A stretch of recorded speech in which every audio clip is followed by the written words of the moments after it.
I'm the last one standing at a party that ended years ago. Everyone I loved is gone. Everyone I hated is gone. My wife went first, then my friends, then even my enemies. Before they left, every single one of them asked me the same question. What's your secret, Walter? And I always said the same thing. Clean food. And I believed it. But here's what I noticed. The ones who ate perfectly, exercised for hours every day, followed every rule, they left just as fast as the ones who didn't. So what was the real difference? I've had a lot of time to sit with that question, and the answer had nothing to do with what was on my plate. Diet was never the secret to a long life. When I was your age, I thought eating right would fix everything. After losing everyone I loved, I started noticing things. My name is Walter. I'm 105 years old. I drove a taxi for 41 years. I still wake up every morning at 6 and make my own coffee. I still sit in the same chair I've been sitting in for 47 years. The chair across from me has been empty for 11 years.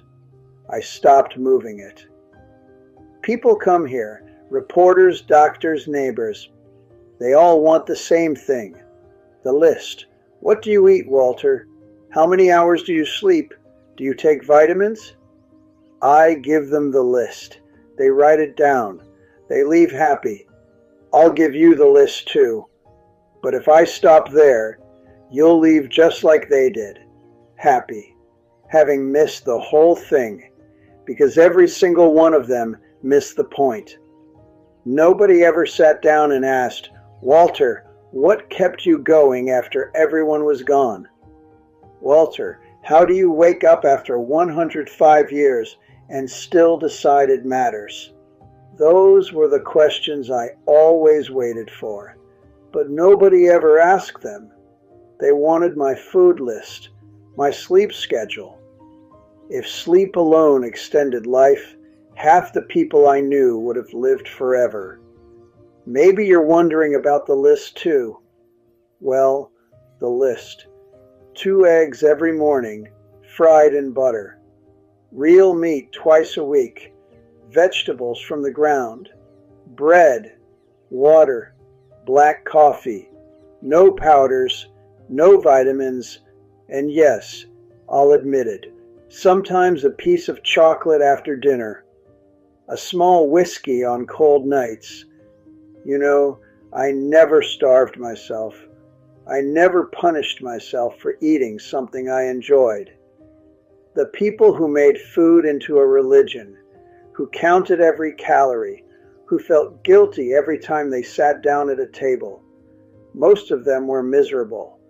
And miserable people, in my experience, don't live long. There was a doctor, I can't remember what year, a long time ago, young man, very confident, told me my cholesterol was going to get me before 60. I outlived him. Found out when I went to the hospital. Didn't know what to say. Said nothing and headed home. Write down the list if you want. It's real. But what I'm about to say is far more important than any list. Nutrition is only one piece of this puzzle. Back when I was still driving, I had a regular fare for 4 years. Twice a week, same hospital. I never forgot his name. Dr. Paulson, nutritionist, had books, gave lectures. The man knew everything about food, what to eat, what to avoid, exact portions, exact timing. Listening to him on the phone in the back seat, coaching his patients on what to cut from their diet, I learned more from that back seat than most people learn in a classroom. One day I asked him, Doctor, "What's the secret to a long and healthy life?" He said, "Walter, eat clean, sleep well, avoid stress." I said, "Do you do all of those?" We listened to the engine for a moment. Then he said, "I eat clean. I sleep fine. The stress part, I never figured that one out." Dr. Paulson passed in his 70s. I drove his wife to the service. I think about him sometimes. That man had all the knowledge, wrote all those books, and the one thing that was wearing him down, he knew it, named it, and still couldn't let it go. If a healthy list could keep a man going, he'd have lived forever. But it couldn't. The real answer wasn't on any plate. I came to understand that because of Margaret. Margaret and I were married for 58 years. Yes, 58. And I was a good husband in the ways that are easy to measure. I worked, I came home. I didn't disappear. But she used to say something year after year. "Walter, you're sitting right there in that chair, but you're still driving that cab. Come home now." What she said was part of what got me to this age. Because when I retired, I just sat around for months. No shift, no route, no responsibilities waiting for me. I'd wake up, make my coffee, sit in this chair, and wait for something to happen. 1 month, same thing. 2 months, same thing.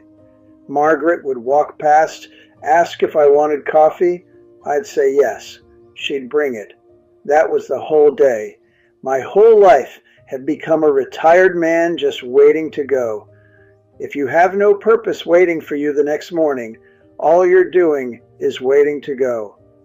And that prepares the body to do just that. One morning, I walked out to the garden. I don't know why, honestly. There was a weed near the tomatoes, and I pulled it. Then another and another. 2 hours later, I was on my knees, hands pitch black, out of breath. When I came inside, she was standing at the door. She just looked at me. But I knew that look. That was the look of a woman who had been waiting.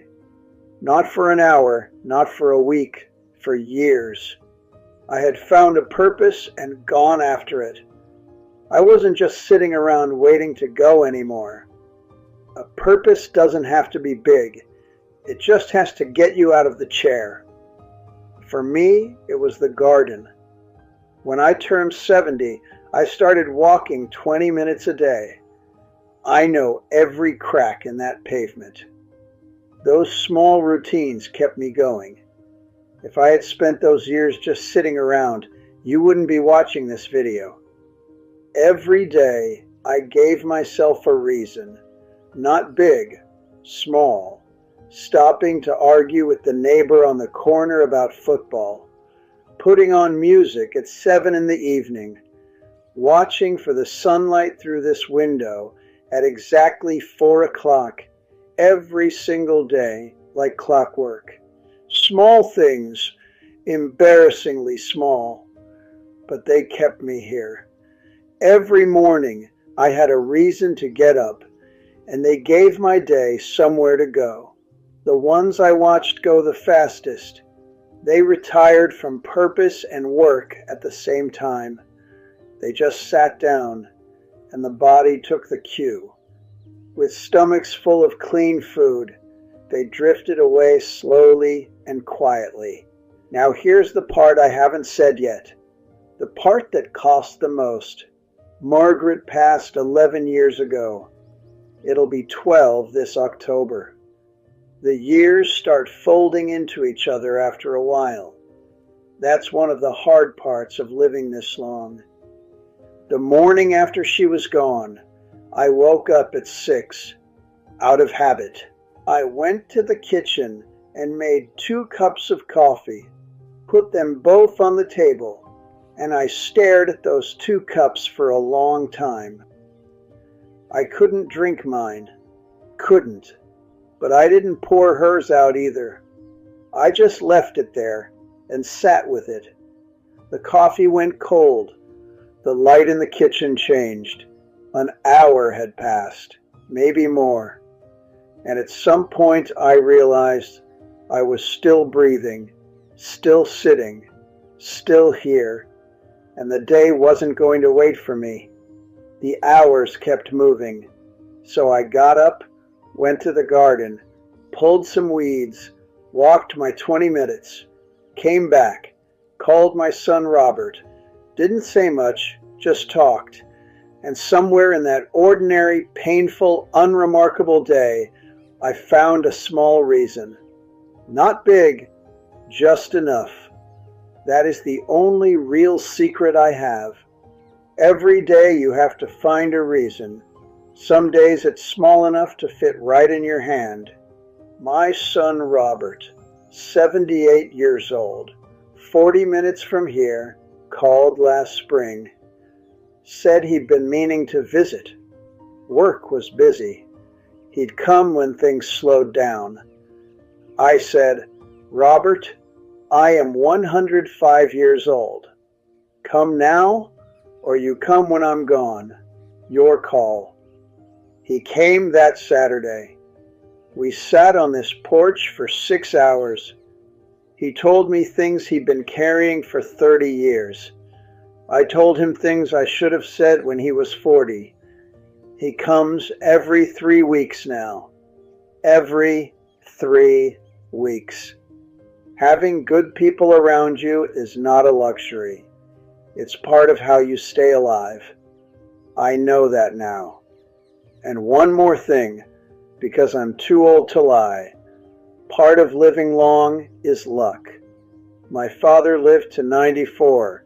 My grandmother lived past 90.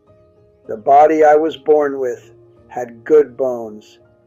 I could tell you it was all discipline and intention, but that would be a half-truth. And half-truths are for people who still have something to protect. My name is Walter. I'm 105 years old. This morning I woke up at 6, made my coffee, went out to the garden. Just a few minutes. I can't kneel like I used to. Watched the light come through. Put on a record. Sat down in this chair. Looked at the empty chair across from me and said good morning to it, the way I do every day. Eat real food. Move every day. Keep people close. Find something, anything that makes the morning worth opening your eyes for. But more than any of that, stop just getting through your days. A man can make it to 105 and still have checked out early in all the years he spent waiting to arrive somewhere. The days are not in your way. The days are the whole thing.